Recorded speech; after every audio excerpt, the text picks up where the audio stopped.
एलिज़ाबेथियन as को English literature में golden age कहा जाता है, क्योंकि जब क्वीन एलिज़ाबेथ फर्स्ट शासन करने 1558 में आई, तो उन्होंने पीस और ट्रैंक्विलिटी को फॉस्टर किया और उन्होंने आर्ट और लिटरेचर को पेट्रनाइज भी किया। और उनको देख करके, उनसे प्रभावित होकर के बहुत सारे और लॉर्ड्स ने भी, बहुत सारे उनके कोर्टियर्स ने भी आर्ट और लिटरेचर को प्रमोट करने के लिए उसको पेट्रनाइज किया।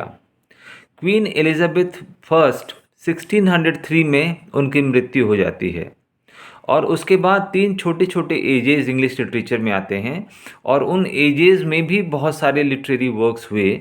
आइए हम उन तीन छोटे छोटे एजेस को, जिन्हें जेकोबियन एज, कैरोलाइन एज और प्यूरिटन या कॉमनवेल्थ एज कहते हैं, आइए हम समझने की कोशिश करते हैं कि उसमें क्या हुआ और लिटरेचर उसमें किस प्रकार से आगे बढ़ा और सेंस और सेंसिबिलिटी क्या थी इन एजेस में। Jacobean age King James first के नाम पर जेकोबियन एज रखा गया और कहा जाता है। किंग जेम्स फर्स्ट 1603 में किंग बने और 1625 तक वो किंग थे। वो बहुत ही एक स्कॉलरली किंग थे और उनके शासनकाल को हम कोलोनाइजेशन के रूप में जानते हैं। बहुत सारे नई नई कॉलोनी खोजी गई और उन कॉलोनी से तमाम प्रकार के ज्ञान और मटेरियल्स इंग्लैंड में आए। इंग्लैंड के लोगों की लाइफ काफ़ी प्रॉस्परस हुई।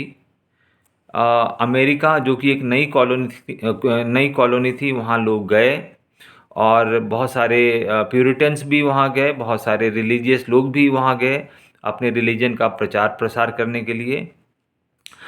जेकोबियन एज में बहुत सारे वॉयजर्स ने वॉयजेस किए और नई नई दुनिया को खोजा।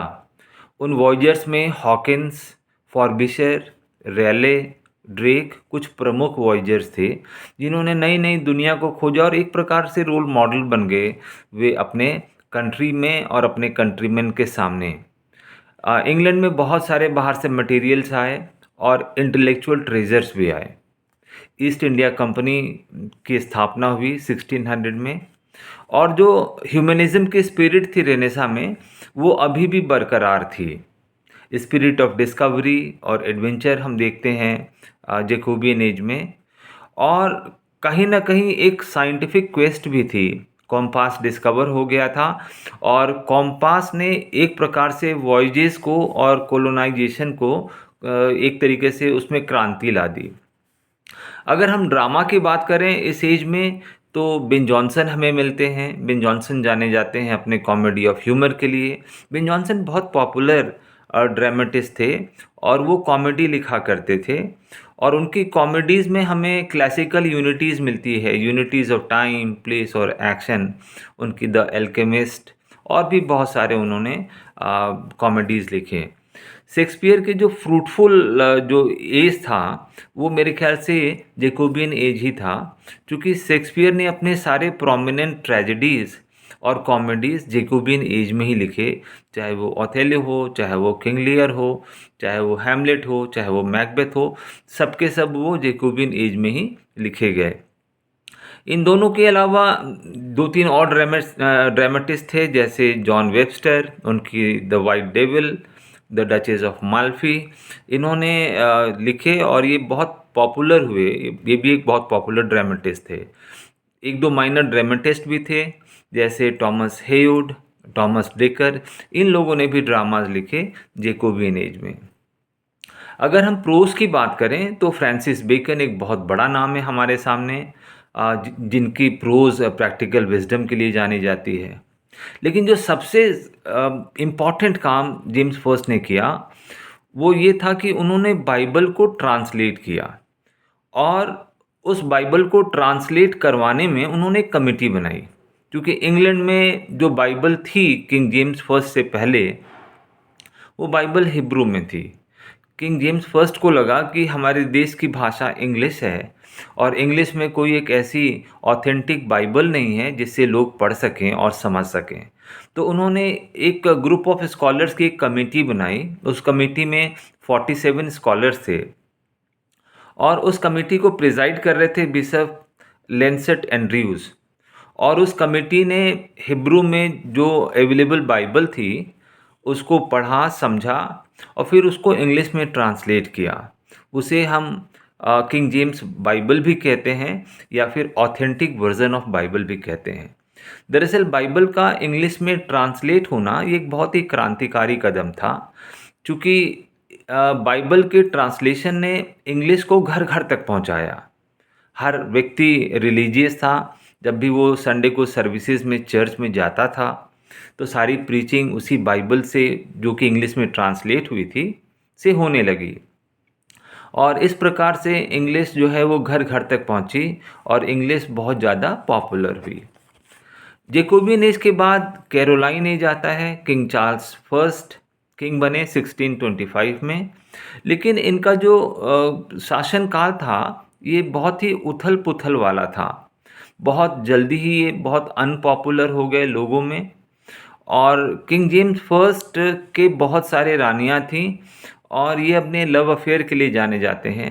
इन्होंने आर्ट और लिटरेचर को फॉस्टर किया, लेकिन कुछ कारणों से इनका डिस्प्यूट हो गया पार्लियामेंट से, और वो कारण था डिवाइन राइट ऑफ किंग।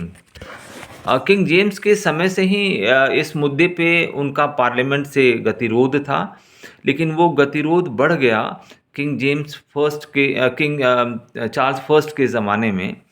और हमने देखा कि इंग्लैंड में गृह युद्ध शुरू हो गया, सिविल वॉर शुरू हो गया। 1640 से ही सिविल वॉर शुरू हो गया और वो सिविल वॉर 1649 तक चला। सिविल वॉर चार्ल्स फर्स्ट और ओलिवर क्रॉमवेल के बीच में था। ओलिवर क्रॉमवेल जो पार्लियामेंट को रिप्रेजेंट करते थे और चार्ल्स फर्स्ट जो रॉयल्टी या किंगशिप को रिप्रेजेंट करते थे। तो दुनिया ने देखा कि किस प्रकार से इंग्लैंड में गृह युद्ध हुआ।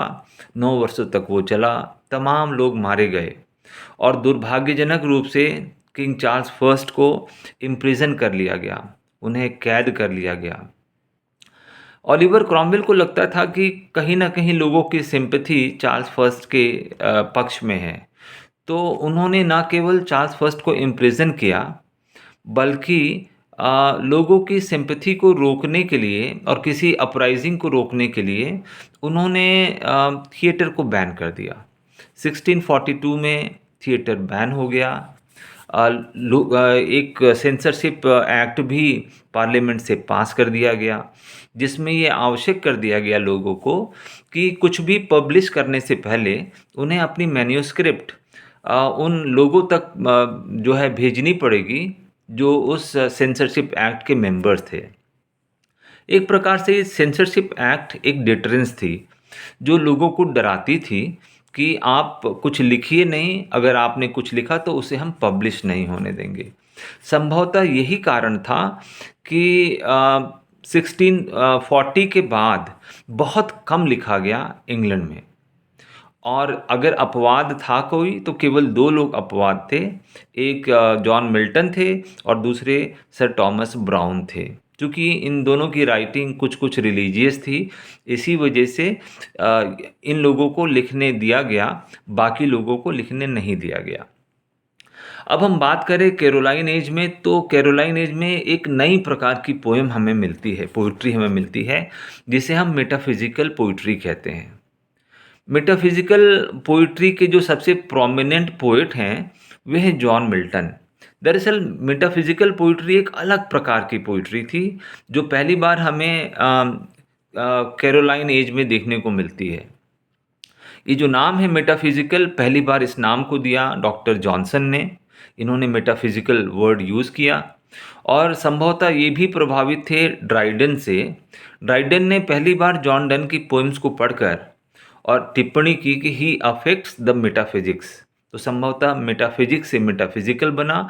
और जॉन डन की तरह लिखने वाले और भी पोइट्स थे, उनके पोइम्स को हम मेटाफिजिकल पोइट्री के नाम से जानते हैं। आइए हम समझने की कोशिश करते हैं कि मेटाफिजिकल पोइट्री बाकी पोइट्री से अलग कैसे है। दरअसल मेटाफिजिकल पोइट्री में हमें लॉजिक और रैशनैलिटी मिलती है।